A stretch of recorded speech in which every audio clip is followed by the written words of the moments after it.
दोस्तों, हरे कृष्णा। आज मैं फिर आपके समक्ष रामायण का एक प्रसंग लाया हूँ।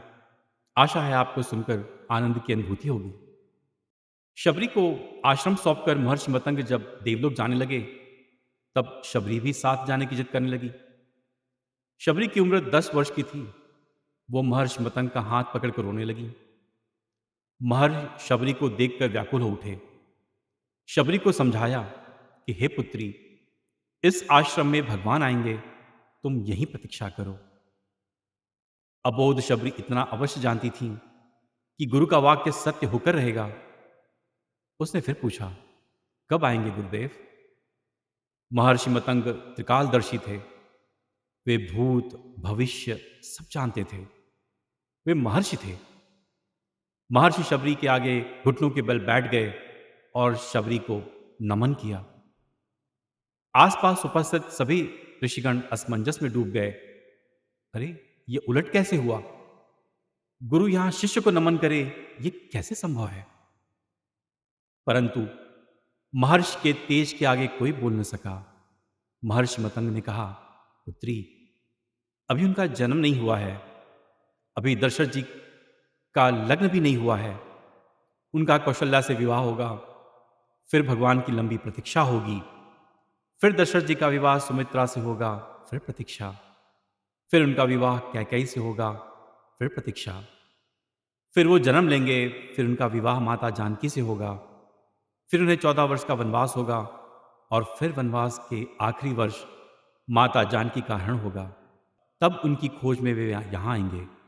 तुम उन्हें कहना, आप सुग्रीव से मित्रता कीजिए, उसे आतताई बाली के संताप से मुक्त कीजिए।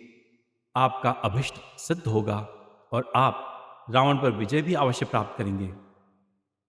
शबरी एक क्षण किंकृतव्य मूढ़ हो गई। अबोध शबरी इतनी लंबी प्रतीक्षा के समय को माप भी नहीं पाई। वह फिर अधीर होकर पूछने लगी, इतनी लंबी प्रतीक्षा कैसे पूरी होगी गुरुदेव? महर्षि मतंग बोले, वे ईश्वर हैं, अवश्य ही आएंगे, यह भावी निश्चित है। लेकिन यदि उनकी इच्छा हुई तो काल दर्शन के इस विज्ञान के परे वे कभी भी आ सकते हैं। हाँ, लेकिन आएंगे अवश्य। जन्म मरण के परे उन्हें जब जरूरत हुई तो प्रहलाद के लिए खंबे से भी निकल आए थे। इसलिए प्रतीक्षा करना, वे कभी भी आ सकते हैं। तीनों काल तुम्हारे गुरु के रूप में तुम्हें याद रखेंगे। शायद यही मेरे तप का फल है। शबरी गुरु के आदेश को मान वहीं आश्रम में रुक गई। उसे हर दिन प्रभु श्री राम की प्रतीक्षा रहती थी। वह जानती थी कि समय का चक्र उनकी उंगली पर नाचता है, वे कभी भी आ सकते हैं। हर रोज रास्ते में फूल बिछाती है शबरी, और हर क्षण प्रतीक्षा करती है, कभी भी आ सकते हैं श्री राम। हर तरफ फूल बिछाकर हर क्षण प्रतीक्षा। शबरी बूढ़ी हो चली थी, लेकिन प्रतीक्षा उसी अबोध चित्त से करती थी। और एक दिन उसके बिछाए फूलों पर प्रभु श्री राम के चरण पड़े। शबरी का कंठ अवरुद्ध हो गया। आंखों से अश्रुओं की धारा फूट पड़ी थी। उनके गुरु का कथन सत्य हुआ था। भगवान उनके घर आ गए। शबरी की प्रतीक्षा का फल यह रहा कि जिन श्री राम को कभी तीनों माताओं ने जूठा नहीं खिलाया हो, उन्हीं श्री राम ने मां शबरी का जूठा खाया। ऐसे पतित पावन मर्यादा पुरुषोत्तम दीन हितकारी श्री राम की जय हो, जय हो, जय हो। एक टक देर तक उस सुपुरुष को निहारते रहने के बाद वृद्धा भीलनी के मुख से स्वर फूटे, कहो श्री राम, शबरी की कुटिया को ढूंढने में अधिक कष्ट तो नहीं हुआ? भगवान श्री राम मुस्कुराए, यहां तो आना ही था मां, कष्ट का क्या मूल्य है? जानते हो राम, तुम्हारी प्रतीक्षा तब से कर रही हूं जब तुम जन्मे भी नहीं थे। यह भी नहीं जानती थी कि तुम कौन हो, कैसे दिखते हो, क्यों आओगे मेरे पास। बस इतना ज्ञात था कि कोई पुरुषोत्तम आएगा जो मेरी प्रतीक्षा का अंत करेगा। प्रभु श्री राम ने कहा, तभी तो मेरे जन्म के पूर्व ही तय हो चुका था कि श्री राम को शबरी के आश्रम में जाना है। एक बात बताऊं प्रभु, भक्ति में दो प्रकार की शरणागति होती है। पहला वानरी भाव और दूसरा मर्जरी भाव। बंदर का बच्चा अपनी पूरी शक्ति लगाकर अपनी मां का पेट पकड़े रहता है ताकि गिरे नहीं। उसे सबसे अधिक भरोसा अपनी मां पर ही होता है और वह उसे पूरी शक्ति से पकड़े रहता है। यही भक्ति का एक भाव है जिसमें भक्त अपने ईश्वर को पूरी शक्ति से पकड़े रहता है, दिन रात उनकी आराधना करता है। इसे वानरी भाव कहते हैं। पर मैंने यह भाव अपनाया ही नहीं प्रभु। मैं तो उस बिल्ली के बच्चे की भांति थी जो अपनी माँ को पकड़ती नहीं थी, बल्कि निश्चित बैठी रहती थी कि माँ है ना, वह स्वयं मेरी रक्षा करेगी। और माँ सचमुच उसे अपने मुंह में उठाकर टांग कर घूमती है। मैं भी निश्चित थी कि तुम आओगे तो तुम्हें पकड़ना क्या। श्री राम मुस्कुराकर रह गए। बिल्ली ने पुनः कहा, सोच रही हूं बुराई में तनिक भी अच्छाई छिपी होती है ना। कहाँ सुदूर उत्तर के तुम, कहाँ घोर दक्षिण में मैं। तुम प्रतिष्ठित रघुकुल के भविष्य, मैं वन की भीलनी। यदि रावण का अंत नहीं करना होता तो तुम कहाँ से आते यहां। राम गंभीर हुए और कहा, भ्रम में ना पड़ो मां। राम क्या रावण का वध करने आया है? रावण का वध तो लक्ष्मण अपने पैरों के बाण से चलाकर भी कर सकता है। राम हजारों कोस चलकर इस गहन वन में आया है तो केवल तुमसे मिलने आया है मां, ताकि सहस्त्रों वर्षों के बाद जब कोई भारत के अस्तित्व पर प्रश्न खड़ा करे तो इतिहास चिल्लाकर उत्तर दे कि इस राष्ट्र को क्षत्रिय राजा राम और उनकी भिलनी मां ने मिलकर गढ़ा था।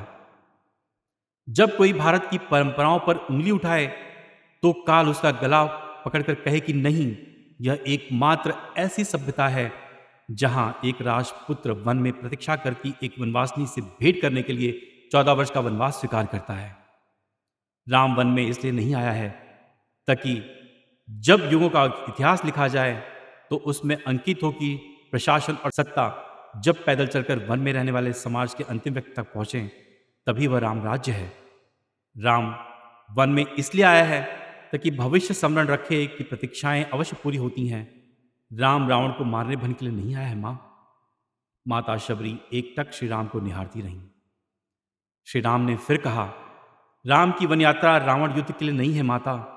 राम की यात्रा प्रारंभ हुई है भविष्य के आदर्श की स्थापना के लिए। राम राजमहल से निकलता है ताकि विश्व को संदेश दे सके कि एक मां की अवांछनीय इच्छाओं को भी पूरा करना राम होना ही है। राम निकला है ताकि भारत विश्व को सीख दे सके कि किसी सीता के अपमान का दंड असभ्य रावण के पूरे साम्राज्य के विध्वंस से पूरा होता है।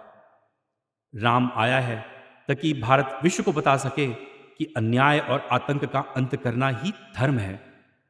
राम आया है ताकि भारत विश्व को सदैव के लिए सीख दे सके कि विदेश में बैठे शत्रु की समाप्ति के लिए आवश्यक है कि पहले देश में बैठी उसकी समर्थक सुपर्खाओं की नाक काटी जाए और खरदूषणों का घमंड तोड़ा जाए। और राम आया है ताकि युगों को बता सके कि रावणों से युद्ध केवल राम की शक्ति से नहीं बल्कि वन में बैठी शबरी के आशीर्वाद से जीते जाते हैं। शबरी की आंखों में जल भर आया था। उसने बात बदलकर कहा, बेर खाओगे राम? प्रभु श्री राम मुस्कुराए, बिना खाए जाऊंगा भी नहीं मां। शबरी अपनी कुटिया से चपोली में बैर लेकर आई और श्री राम के समक्ष रखती है। राम लक्ष्मण खाने लगे तो कहा, बैर मीठे ना प्रभु? यहां आकर मीठे और खट्टे का भेद भूल गया मां। बस इतना समझ रहा हूं कि यही अमृत है। सबरी फिर मुस्कुराई। प्रभु सचमुच आप मर्यादा पुरुषोत्तम हो। आप ही सचमुच श्री राम हो। मर्यादा पुरुषोत्तम भगवान श्री राम को बार बार सादर वंदन। दोस्तों, अगर आपको मेरी कथा पसंद आई हो तो आप मेरे YouTube चैनल को लाइक करें, शेयर करें और सब्सक्राइब करें। हरे कृष्णा।